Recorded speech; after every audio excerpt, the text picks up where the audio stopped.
En esta parte de nuestro espacio tenemos como invitado a Jaime Torres, él es jefe de la sección de infectología del Instituto de Medicina Tropical de la Facultad de Medicina de la Universidad Central de Venezuela, también es coordinador de PROMED, una red que informa en Iberoamérica sobre las situaciones de salud en el mundo, y los saludamos. Jaime, bienvenido, buenas tardes. Buenas tardes, Maribel, ¿cómo estás? Encantada de conversar contigo. Jaime, por supuesto que el tema que queremos tratar contigo el día de hoy es esto de la viruela del mono que, según información que han dado las autoridades de salud venezolanas, ya se ha confirmado el primer caso en nuestro país y quería que nos dieras detalles que se sabe hasta este momento.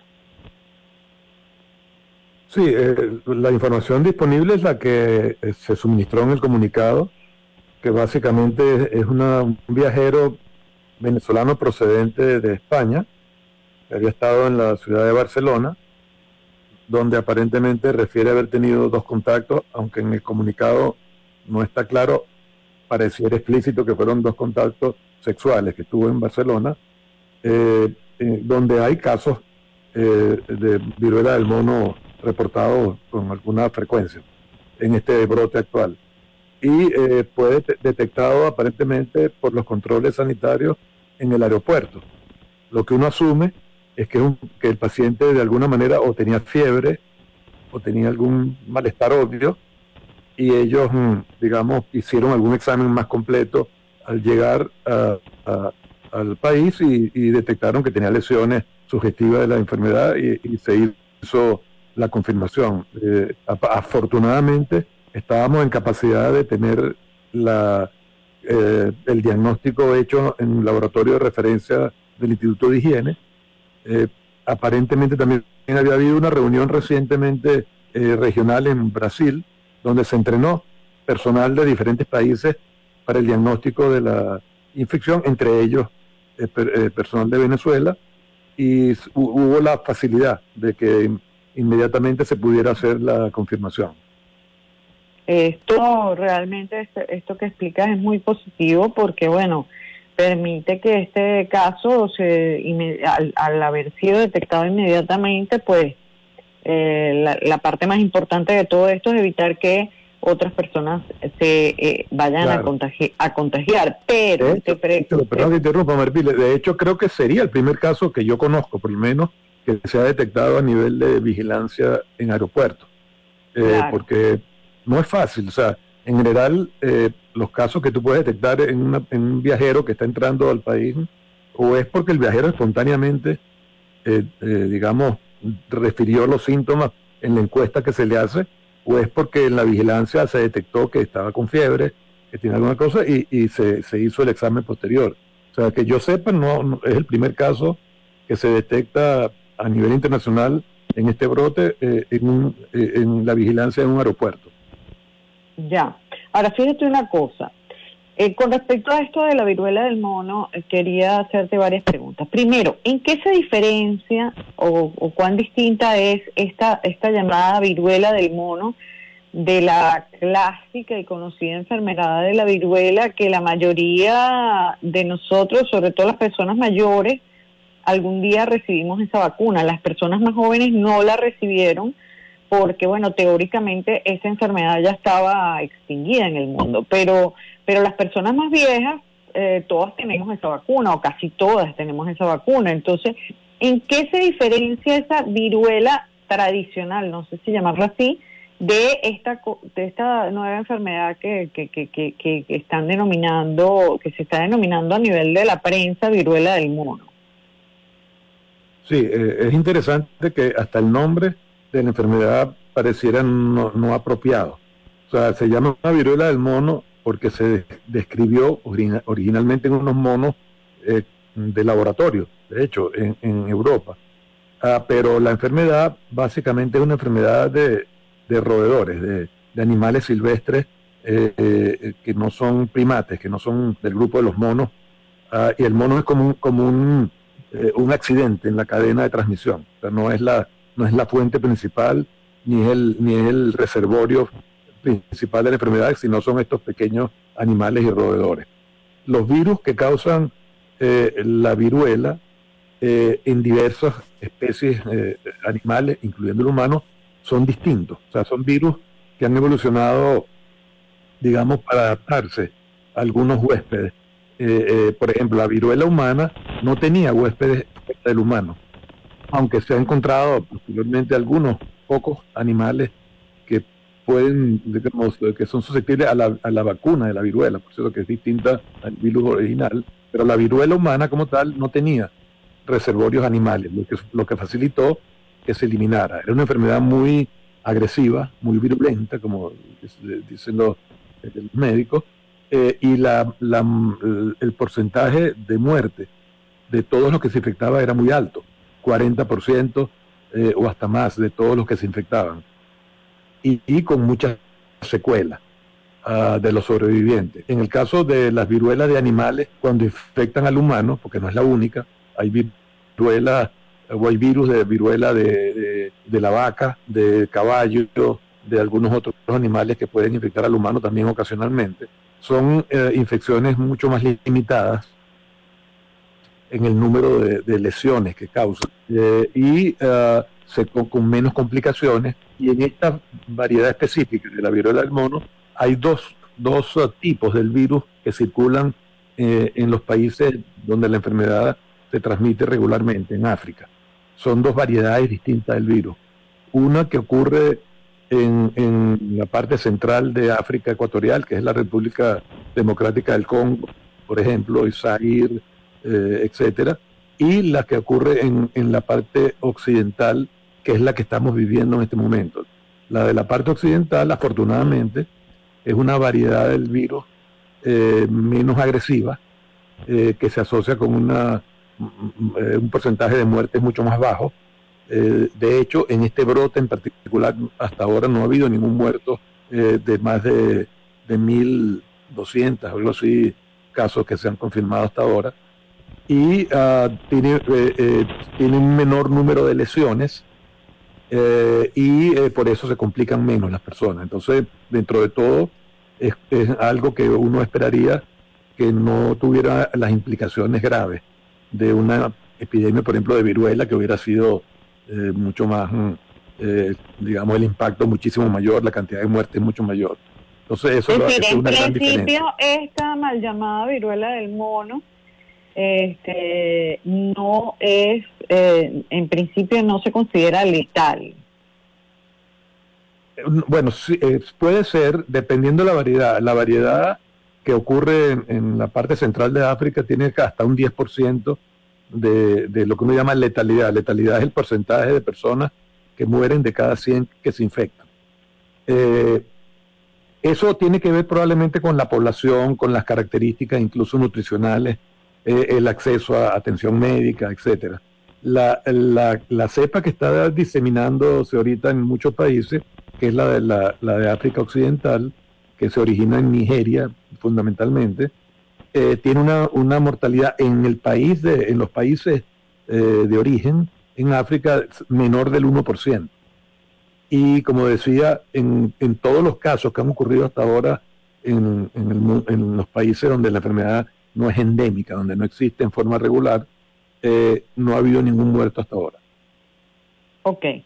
Entonces, partiendo del punto de que ya se confirmó este primer caso de viruela del mono aquí en Venezuela, un pasajero que lo detectaron en el aeropuerto, ¿cuáles son las formas de transmisión de esta enfermedad? Porque, por ejemplo, tú planteabas que aparentemente la persona que llegó a Venezuela había adquirido la enfermedad por contacto sexual con personas infectadas. ¿Esa es la única forma de contagio o hay otras maneras de contagiarse? Por ejemplo, si yo toco a una persona o qué sé yo, me pongo una ropa o toco algún objeto que una persona con viruela del mono haya tocado, ¿eso puede ser una forma de contagio o no? ¿Qué nos puedes decir al respecto? Sí, no, eso es muy, muy importante, eso que estás preguntando. O sea, una de las cosas que ha sorprendido un poco en esta epidemia actual es que esos factores que tú has mencionado se han comportado distintos a lo que uno esperaba. O sea, en la viruela original de mono que se ve en países africanos. La transmisión es por exposición normalmente a animales infectados, estos roedores que decía, eventualmente hasta algún mono infectado que pudiera haber también, usualmente en personas que los cazan para consumo. Ok, pero aquí en Venezuela no es común, aquí en Venezuela es muy extraño que una persona vaya a tocar una rata o mucho menos a un mono, sí, o un roedor, o bueno, a menos que sea un hámster. Pero son silvestres, acuérdate que estamos hablando de roedores silvestres, ¿no? Sí, exacto. Pero en todo caso, fíjate, en África no se había descrito transmisión sexual. O sea, cuando uno habla de sexual, no está diciendo que es transmisión a través del semen. Está hablando de que es una transmisión durante el contacto sexual, el contacto íntimo sexual, probablemente por la exposición a las lesiones en la piel o en las mucosas de la persona. Pero eso que ha sido como lo predominante en este brote a nivel de los países occidentales, no se había visto así anteriormente en África. Tampoco se había visto que muchas de las lesiones predominaran en la región genital o en la región perianal, lo que obviamente está en relación con el tipo de exposición que estamos hablando a través del contacto sexual. Tradicionalmente esta enfermedad, las lesiones predominaban en la cara y después se extendían al resto del cuerpo. En este brote que estamos viendo hay muchos pacientes que tienen lesiones genitales y perianales. También el gran brote, el gran número de casos inicial que se describieron tuvieron relación con eventos específicos. Hubo una fiesta de orgullo gay en una parte de las Islas Canarias que atraía más de 80.000 participantes de todo el mundo. Y muchos de los casos originales de este brote surgieron de ahí, de esa fiesta de orgullo gay. Y hubo un número de casos importantes en el caso de España que se asociaron a exposición en una sauna, donde también había este tipo de exposición en una sauna donde iba mucha población gay y que había, digamos, contactos sexuales, ese tipo de cosas. Entonces, claro, de hecho al principio dijeron que estaba afectando a población. De hecho al principio dijeron que estaba afectando a población vinculada con la diversidad sexual, pero en este momento está clarísimo que cualquier persona pudiera, o sea, independientemente de su orientación sexual, puede contagiarse. Claro, es que todo lo que empiece, independientemente de eso pasó con el VIH, con el SIDA. Claro. O sea, independientemente de cómo comience la situación, una vez que se establece una cadena de transmisión por contacto sexual, bueno, cualquier persona está expuesta. O sea, eso es inevitable.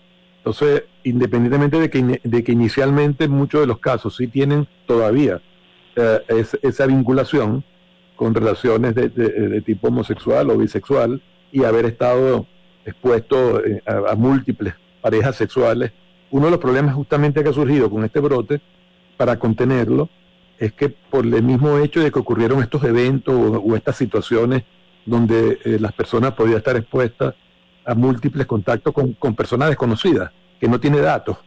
Básicamente no había manera de hacer seguimiento de los pacientes, de los casos, y tratar de limitar la diseminación.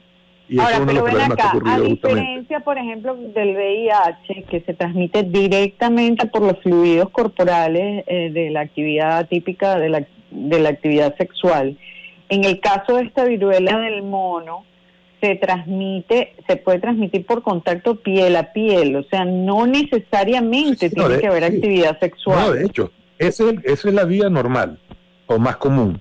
Pero escucha la pregunta, por favor. Durante el contacto sexual. Pero también hay la posibilidad de transmisión por secreciones respiratorias. Eso es importante también destacarlo. Sobre todo en la fase inicial, donde la persona está con fiebre, con síntomas catarrales. Eso puede haber transmisión también por las secreciones respiratorias. Ok, tú me estás escuchando, disculpa, tú porque yo te estoy tratando de hacer una pregunta, pero tú me empiezas a responder sin yo hacerte la pregunta, y esto es muy importante que sea pedagógico para que la gente lo pueda entender. Entonces, porque estoy recibiendo muchísimas preguntas por las redes sociales y quiero ir directo a las preguntas que me están haciendo para aclarar las dudas a la gente. Entonces, por eso quisiera que escucharas la pregunta para poder aclararle todas las dudas a la gente. La pregunta es, no tiene que tener una persona actividad sexual para contagiarse, o sea, se puede contagiar por una vía distinta de la actividad sexual, ¿sí o no? Sí, okay. Obviamente. Si una persona, por ejemplo, suponte, va a una tienda a medirse ropa, y esa ropa se la probó otra persona que tenía la viruela del mono o que tenía contagio de la viruela del mono. Por el contacto con una ropa usada con otra persona, ¿se puede transmitir, sí o no? En teoría sí. En teoría sí. Ok, otra cosa. Las personas que están vacunadas de la viruela o de la enfermedad de viruela tradicional, con respecto a las personas que no están vacunadas, que son la mayoría de la población joven, bueno, tanto en Venezuela como en el mundo, menores de 40 años, casi la mayoría no tienen la vacuna, en cambio que los mayores de 40 sí tenemos la vacuna. ¿Cómo es la posibilidad de contagio en los vacunados de viruela tradicional respecto a los no vacunados de viruela tradicional?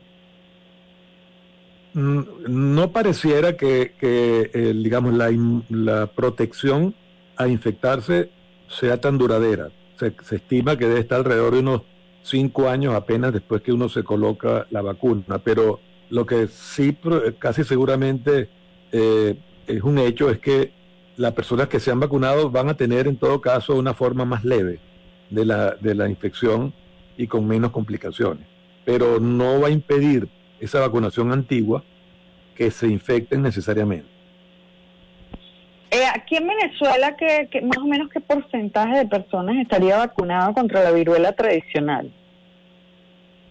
Bueno, en teoría, todos los mayores de 50 años deberían haber sido vacunados, porque fue muy intensa la vacunación y en Venezuela se hizo una muy buena vacunación contra la viruela, de manera que todo individuo que tenga más de 50 años, en teoría, debería haber sido vacunado. Pero un punto que yo creo que hay que destacar es que independientemente de que sí puede haber estas transmisiones que hemos hablado, la capacidad de transmitirse este virus no es tan buena como el caso de la viruela tradicional. O sea, todos esos mecanismos de la ropa o un contacto más casual con una persona, si bien pueden ocurrir, el riesgo es mucho más bajo, porque la capacidad infectante del virus es mucho menor también. Ya, o sea que en todo caso es un poco menos, y por la vía aérea, es decir, por ejemplo, por el tema, ahora que usamos tapabocas y que, bueno, aunque en algunos países europeos ya han dejado de usar tapabocas, entonces la vía aérea, por ejemplo, si hablar cerca de otra persona o respirar el aire de una persona contaminada, ¿eso puede ser una forma de transmisión del virus? Pero no hay transmisión por aerosoles, o sea, no hay esa presencia de pequeñas gotas que quedan flotando en el aire en un ambiente, por ejemplo, cerrado, donde una persona esté infectada. Lo que hay es la posibilidad de transmisión con gotas grandes que se depositan en las inmediaciones de la persona. O sea, pueden contaminar la ropa, una superficie de objetos, pero no se mantienen flotando en el ambiente. Por eso también el riesgo de transmisión respiratoria, entre comillas, no es tan alto. Es más la transmisión por contacto directo o indirecto. Ya, o sea, pero lo de la vía aérea sigue siendo importante, es para lo del tema del coronavirus, pero en principio claro, no para esto de la viruela. Se recomienda sobre todo para los trabajadores de salud que van a estar en contacto o manipulando la persona, o para alguien que esté, digamos, atendiendo a una persona con la enfermedad, se recomienda el uso de tapabocas, pero no pareciera, digamos, el mecanismo de transmisión respiratoria ser como el más importante o muy importante en el mantenimiento de la infección en la comunidad.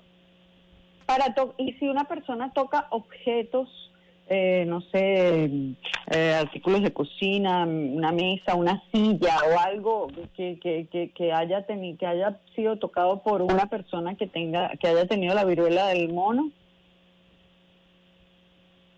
Sí, está, digamos, son objetos donde la secreción respiratoria o las secreciones de las lesiones de la piel, digamos, contaminaron en forma importante, pudiera ocurrir, pero para que tengan una idea, o sea, muchos de los casos iniciales que se investigaron daban, por ejemplo, datos que habían tenido contacto incluso íntimo, contacto sexual, con 15 o 20 o hasta más personas, y no había habido casos secundarios en eso.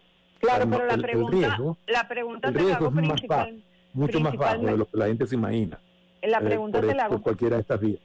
La pregunta te la hago principalmente, por ejemplo, por cosas que la gente tiene que usar obligatoriamente, no sé, el transporte público, la silla de un autobús, la silla del metro, el tubo que la gente agarra para sostenerse, o sea, son cosas que la gente tiene que tocar obligatoriamente y que pueden haberla tocado, ¿no? Otro. O sea, el riesgo es mínimo, no es absolutamente cero, pero es muy bajo de que uno pueda infectarse por esas vías indirectas, porque, como decía, la capacidad infectante del virus no es tan buena, no es tan eficiente como el virus de la viruela, que sí, todas esas cosas que tú estás diciendo eran muy importantes.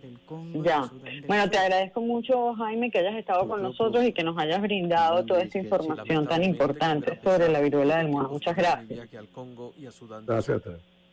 Amigo Jaime Torres, jefe de la sección de infectología del Instituto de Medicina Tropical de la Facultad de Medicina de la Universidad Central de Venezuela, también coordinador de PROMET, la red que informa en Iberoamérica sobre situaciones de salud en el mundo.